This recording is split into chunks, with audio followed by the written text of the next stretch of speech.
الحمد لله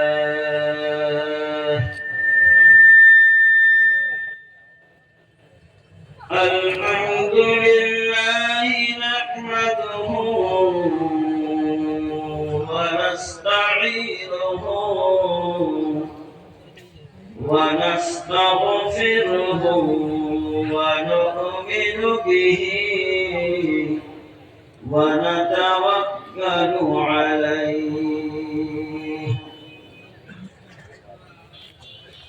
ونعوذ بالله من شرور أنفسنا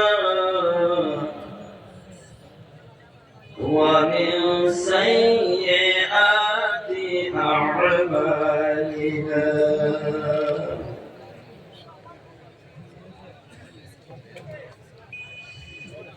ونعوذ بالله من شرور أنفسنا ومن سيئات أعمالنا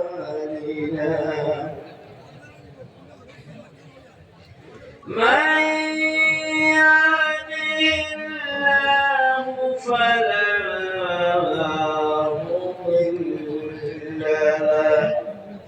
ومن يضلل فلا هادي له فقد قال الله تبارك وتعالى في كلامه المجيد وفي فرقانه الحميد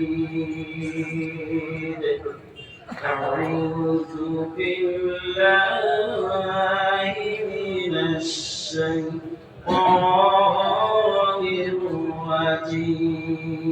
الرجيم بسم الله الرحمن الرحيم يا أيها الذين آمنوا هل أدلكم على تجارة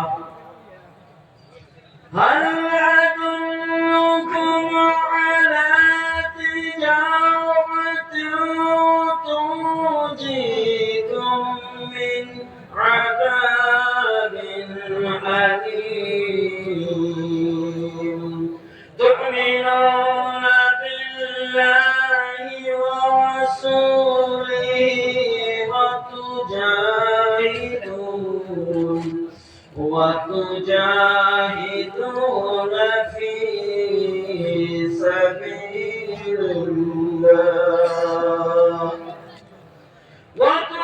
وتجاهدون في سبيل الله بأموالكم وأنفسكم ذلكم خير لكم إن كنتم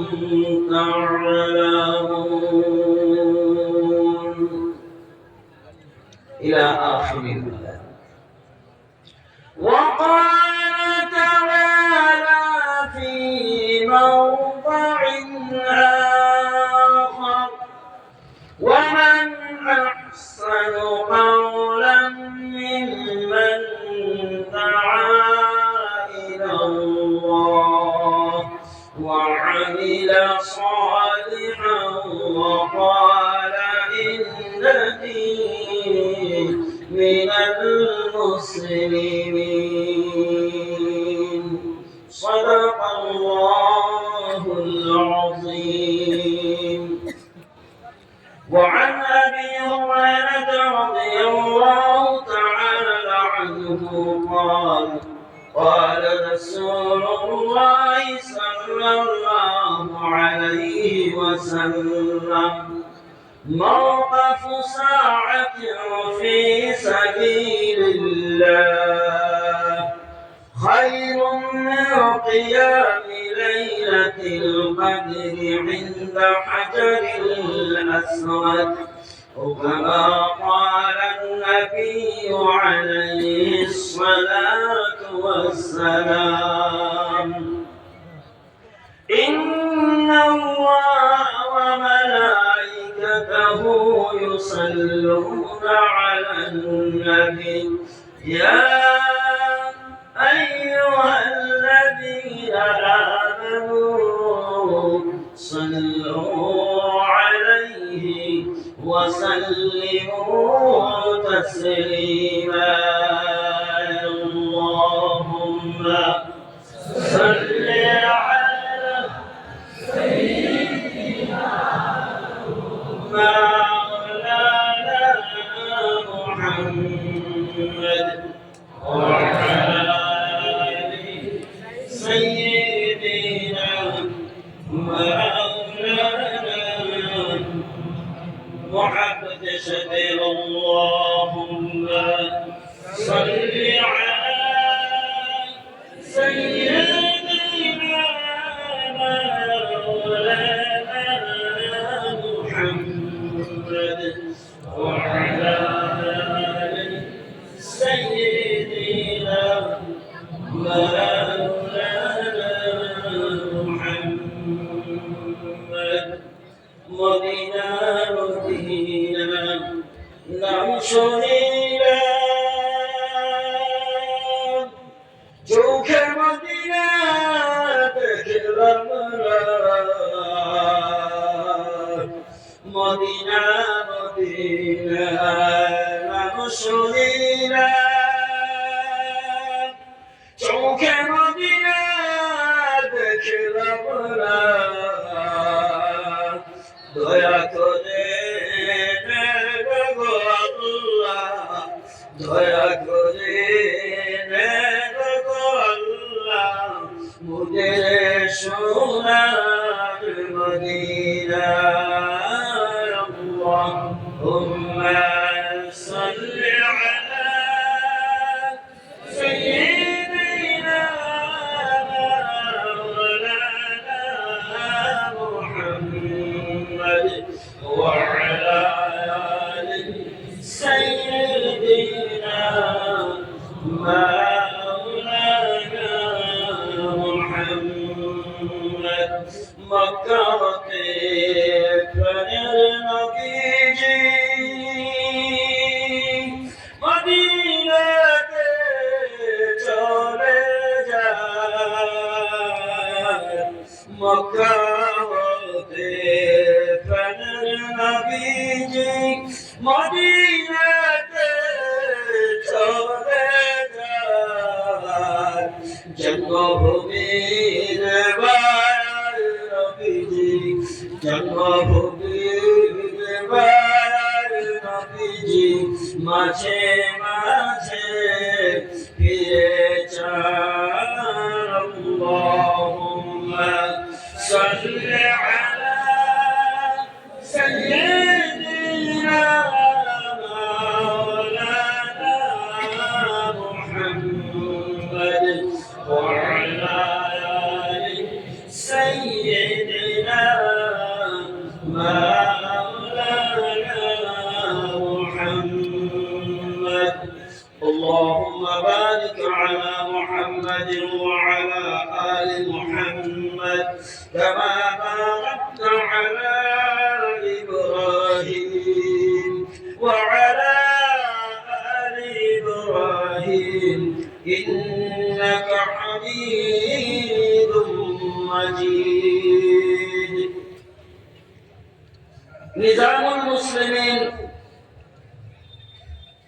সংগঠন এর 24তম বাৎসরিক মহাসম্মেলন ও খানকা শরীফ হযরত তয়তুরী রাহমাতুল্লাহ আলাইহি 85তম তরিকতীয় ইজতেমার মহাসমাবেশের সদ্যস্পদ সম্মানিত সভাপতি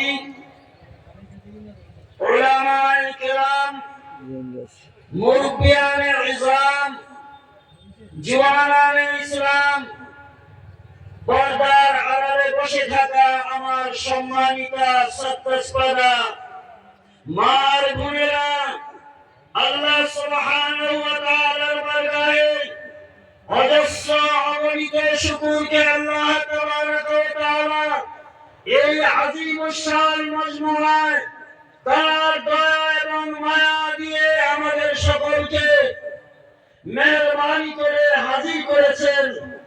এই জন্য আমাদের হৃদয়ের স্পন্দন থেকে মহান স্রষ্টা আল্লাহ রাব্বুল ইজ্জতের কৃতজ্ঞের বাণী জবানকে খুলে দিয়ে আকাশ বাতাসকে মুখরিত করে উচ্চ স্বরে সকলে একবার বলি আলহামদুলিল্লাহ।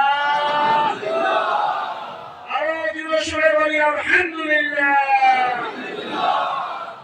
দোস্ত, আজকের এই মহা সম্মেলনে আল্লাহ পাক তার ফজল করম মেহেরবানি দ্বারা আমার মতো নিকৃষ্ট কবিয়াকে হাজির করেছেন। এতে আমি অত্যন্ত আনন্দিত এবং আপনাদের যে মহাব্বত, এই মহাব্বতে মুখরিত। আল্লাহ তাবারক ওয়া তাআলা এই যে আজিমুশ শান মজমুআয় আমাদেরকে হাজির করেছেন, এই মজমুআটাকে চতুর্দিক থেকে কারা ঘিরে আছেন আমরা জানি। আল্লাহর অগণিত অজস্র ফেরেশতারা এই সমাবেশটার চতুর্দিক থেকে ঘেরাও করে রেখে দিয়েছে এবং প্রত্যেকে এক এক জনের কাঁধে পাও রেখে আল্লাহর আরশ ও আল্লাহ পর্যন্ত পৌঁছে গেছে। সকলে বলি সুবহানাল্লাহ। আমরা সাধারণ জায়গায় বসিনি বাবা আমার, আমরা এমন একটা জায়গায় আমাদেরকে আল্লাহ এনেছে, জানি না আমার ভাগ্যে বা আমরা যারা উপস্থিত হয়েছি কারোর ভাগ্যে দ্বিতীয়বার এই সমাবেশে উপস্থিত হওয়ার সৌভাগ্য লাভ করতে পারি না না পারি, এটা কারোর জানা নাই। সত্য না মিথ্যা? দোস্ত, একটু মনের গভীরের দিকে নজর করি। গত বছর এই মজমুআতে আমার অনেক বাপ ভাইয়েরা ছিলেন, আজকে ওনারা এই মজমুআয় আর হাজির হতে পারেননি। দুনিয়া ছেড়ে চিরবিদায় নিয়ে খবর দেশে পৌঁছে গেছেন। ঠিক বললাম না ভুল বললাম? হইতে পারে আগামী বছর এমন দিন আসার আগে আগে আমি ওই পৃথিবী ছেড়ে চিরবিদায় নিয়ে চলে যেতে হবে। এই মজমুআয় আমরা যারা আছি, এই মজমুআর যে কেউ হোক, আমি বয়স্ক মুরব্বী হই, আমি জান্নাত তৈরি করে রেখে দিয়েছেন। আমরা সকলে এই জান্নাতের মেহমান। আল্লাহু আকবার। আমরা যাতে ওই জান্নাতের মেহমান হতে পারি, তার জন্য আল্লাহ ভালোবেসে আমার আপনার মতো নগণ্য মানুষকে এই পবিত্র মজমুআয় আল্লাহ পাক হাজির করেছেন। আলহামদুলিল্লাহ। আর শুকরিয়া আদায় করার অর্থে যদি সারা জীবন আল্লাহকে সিজদা করে পড়ে থাকি, তাহলে কি শুকর আদায় হবে না? হবে। এই জন্য দোস্ত, আমাদের এই ধরায় আল্লাহ পাঠিয়েছে, এখন আমাদের করণীয় কি? কি করব? এটা জানার দরকার আছে না? আমরা জানি বলে নামাজ পড়ব, রোজা রাখবো, হজ করব, যাকাত দেব, সাদকা খয়রাত করব। এই ইসলাম পাঁচটা জিনিসের মধ্য দিয়ে পরিপূর্ণ হয়। একটা হলো ঈমানিয়াত, দুই নম্বর হলো ইবাদত, তিন নম্বর হলো আখলাকিয়াত, চার নম্বর হলো মুআমালাত, পাঁচ নম্বর হলো মুআশারাত। এই পাঁচের সমষ্টি হলো দ্বীন। পাঁচের সমষ্টি নাম হলো দ্বীন। এই পাঁচ জিনিস যদি আমার মধ্যে থাকে, তাহলে আমি দ্বীনদার। না হয় আমরা ওই দুঃখের সাথে, এই এলাকার কথা বলছি না, যে এলাকা থেকে আল্লাহ পাক আপনাদের সামনে আমাকে হাজির করেছেন, আমাদের রাজ্যের কথা, আমাদের এলাকার কথা বলছি, মানুষ মনে করে বর্তমানে বলে হুজুর বলতে পারেন নামাজ পড়ি না, ইমান কিন্তু ঠিক আছে। নামাজ পড়ি না, ইমান ঠিক আছে। কি বলেন আপনাদের কি রায়? কেউ যদি বলে আপনাকে বলে হুজুর নামাজ পড়ি না এটা বলতে পারেন কিন্তু ইমান আমার ঠিক আছে, এই মজমাকে সাক্ষী দেবেন যে আমার ইমান ঠিক আছে, নামাজ পড়ি না ঠিক নাই। এই জন্য দোস্ত, এক নম্বর হলো ইমানিয়াত। আমরা পড়েছি লা ইলাহা ইল্লাল্লাহু মুহাম্মাদুর রাসূলুল্লাহ সাল্লাল্লাহু আলাইহি ওয়াসাল্লাম। এই কলমা পড়ে আমার এই নাম আঙ্গুলকে হরকত দেওয়ার মালিক আমি নয়, আল্লাহর ইশারা না হলে আমি আমার অঙ্গিকে কি করতে পারবো না, হরকত করতে পারবো না, নাড়াতে পারবো না, পারবো না। এই হলো লা ইলাহা ইল্লাল্লাহ। এই ঈমানকে বাড়াবার জন্য সাহাবায়ে কিরাম রিদওয়ানুল্লাহি তাআলা আলাইহিম আজমাইন আল্লাহর নবী সাল্লাল্লাহু আলাইহি সাল্লামের মতো উস্তাদের সান্নিধ্যে থেকে দীর্ঘ 13টি বছর সময়কাল লাগিয়ে এই ঈমানকে শিখেছে। এই ঈমানকে সাহাবা শিখেছেন। এই ঈমান